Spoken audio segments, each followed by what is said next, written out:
So really, now when you're walking around the shop, you want to talk. You want to look for anything that we've been talking about up here. This is it right here. This equipment. It's all very similar in look. It you know, the vibe, the color doesn't matter, the length, the width. It's really you're looking for this type of equipment, and certainly bags or boxes of media laying around like we saw at your place. We know where you got it. Yeah. Employees manually doing surface finishing. Like you said, the guys standing over the machines doing this or Scotch brighting. You talk to any owner, we've helped out so many owners repurpose their labor, we like to say, because it doesn't make sense for them. You know, it's just, you know, you can cut down 4 guys to a half a day with 1 guy, you know, just with the loading, unloading. So typically they're doing buffing, filing, reaming, you know, stuff like that. You can do all that with the right setup.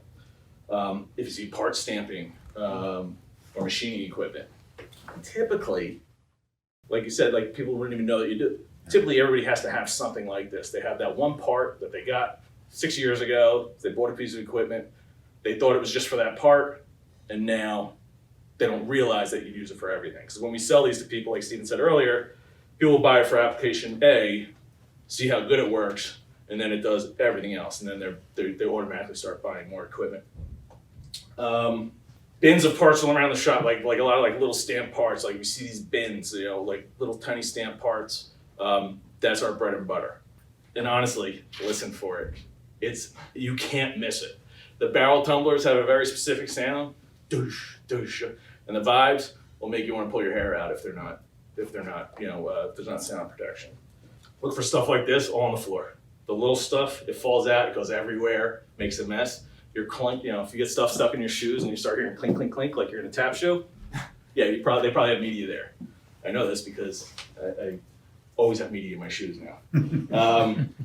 And ask them, you know, how they make their parts and how they finish them. Really, it's ultimately, you know, it's everybody's making their parts, right? We're in, you know, all these manufacturers.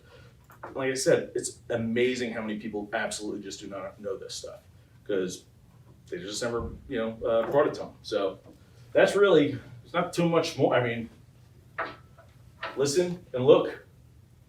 Yeah, I mean, we mentioned before, I forget who asked the question about testing parts.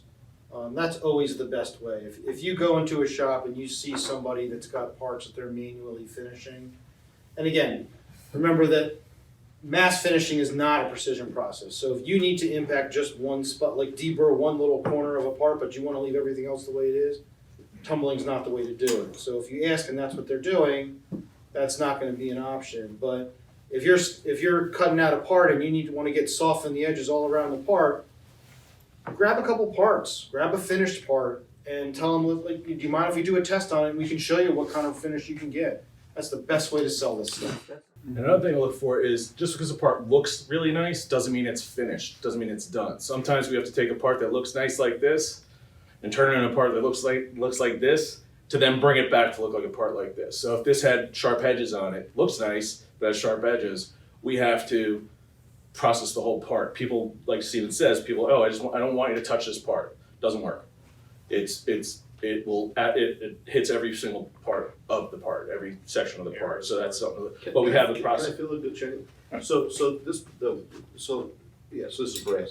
So if I want to keep this part like this, can I put polyurethane on it then, or do people coat it then, or do something to it? If you want to change it, No, if I want to keep it like this is going to corrode eventually, or well, that's what we were talking before about coating. Is a lot of people will take apart to get a polish like that using tumbling, and then they might want to put some kind of a clear coat. well, they on will there. put it. Yeah, something. Yeah, Sure. okay, all right. Yeah, this is really.